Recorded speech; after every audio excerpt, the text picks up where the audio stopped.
దేవునికి స్తోత్రములు. దేవుని బిడ్డలారా, అందరూ బాగున్నారండి. దేవుని యొక్క మహాకృప మనందరి జీవితాల్లో ఎంతగానో ఆశీర్వాదాలు ఇచ్చి మనల్ని ఆయన కాపాడుచున్న దేవునికే కోట్లాది స్తోత్రాలు. ఈరోజు దేవుని వాగ్దానం రూతు గ్రంథము 2వ అధ్యాయము 12వ వచనం.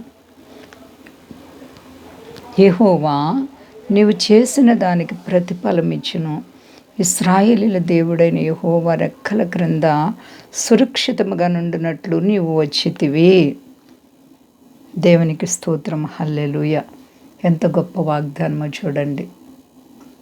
దేవునిని ఆశ్రయించే వారికి శ్రమలు వస్తాయి, బాధలు వస్తాయి, ఇబ్బందులు, ఇరుకులు, శోధనలు వస్తాయి. ఎంతటి శ్రమ వెంబడి శ్రమ వచ్చినా, కష్టము వెంబడి కష్టం వచ్చినా, కృప వెంబడి కృపనిచ్చి నిన్ను ఆదరించే దేవుడు, పడిపోయిన చోట్లో నిలబెట్టే దేవుడు. ఎంత గొప్ప దేవుడు అంటే మన యేసయ్య. మారని దేవుడు, శాశ్వతమైన ప్రేమతో మనల్ని ప్రేమించే దేవుడు. బోయాజు రూతుతో అంటున్నారు, నువ్వు చేసిన దానికి యెహోవా ప్రతిఫలం ఇస్తారు. మరి ఎంత త్యాగం చేశారు రూతు అంటే, నయోమి వృద్ధాప్యంలో నీవెక్కడ చనిపోతావో నేను అక్కడే చనిపోతాను, నీ జనమే నా జనం, నీ దేవుడే నా దేవుడని ఒప్పందం చేసుకొని తన స్వజనులను విడిచిపెట్టి, తన సుఖాన్ని విడిచిపెట్టి, తనకు కలిగిందంతా వదులుకుని వృద్ధురాలతో వచ్చినటువంటి రూతు. ఎంత గొప్ప అద్భుతమైనటువంటి త్యాగం. అందుకే బోయాజు అంటున్నారు రూతుతో, నువ్వు చేసిన దానికి యెహోవా నీకు ప్రతిఫలం ఇచ్చును. ఎంత గొప్ప మాట చూడండి. ఇశ్రాయేలీల దేవుడైన యెహోవా రెక్కల క్రింద సురక్షితంగా నీవు ఉండుటకు వచ్చావు.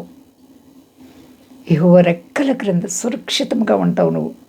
ప్రియ బిడ్డ, నువ్వు దేవుని రెక్కల క్రింద ఉన్నావా? సాతాను ఉచ్చుల్లో ఉన్నావా? నీవు దేవుని బిడ్డగా జీవిస్తే శ్రమలు వస్తాయి, భయపడే పని లేదు. రూతు ఎన్నో శ్రమలు పడింది. నిజంగా మరి ఆమెకు శ్రమ ఎప్పుడు తెలియకపోయినా సరే నయోమితో వచ్చి సేలలోకి వెళ్ళి పరగేరింది, కష్టపడ్డది, శ్రమలు పడ్డది. అయితే దేవుడు ఆ బిడ్డను విడవలేదు. మోడిబారిపోయినటువంటి జీవితాన్ని సిగిరింపచేసినటువంటి దేవుడు. నీకు శ్రమలు వస్తాయి, బాధలు వస్తాయి, కానీ నీ ప్రభు నిన్ను విడిచిపెట్టరు. అద్భుతంగా నీ చేపట్టుకుని ఆయన పైకి లేపే దేవుడు. నమ్ముచున్నావా?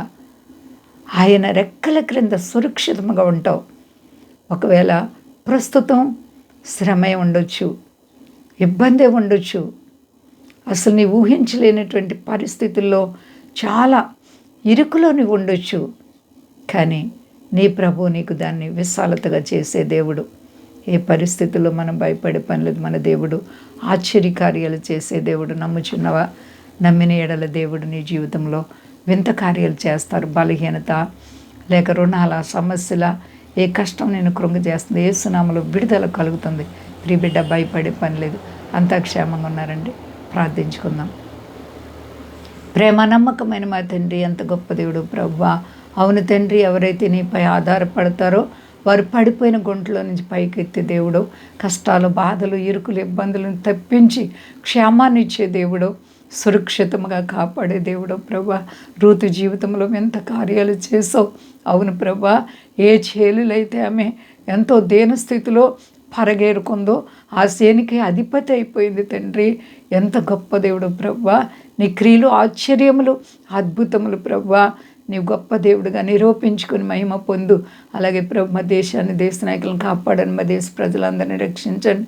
మీ దాసురాన్ని కాపాడండి. రుణాలు, సమస్యలు, ఆర్థిక పరిస్థితులను బిడ్డలకు విడుదల కలుగును గాక. అయ్యా, స్వదేశాల బిడ్డలను కాపాడండి. ఏ బిడ్డలు ఏ శ్రమల్లో, వేదనలో, దుఃఖంలో ఉన్నారు, విడిపించి మహిమ పొంది శక్తి గలేసేనామని అడుగుచున్నాను తండ్రి. ఆమేన్. అందరికీ వందనాలండి. మా కొరకు, పరిచర్య కొరకు అందరూ ప్రార్థించండి. ప్రభువారు మిమ్ములను, మీ బిడ్డలను, మీ కుటుంబాలను దీవించి ఆశీర్వదించును గాక. ఆమేన్.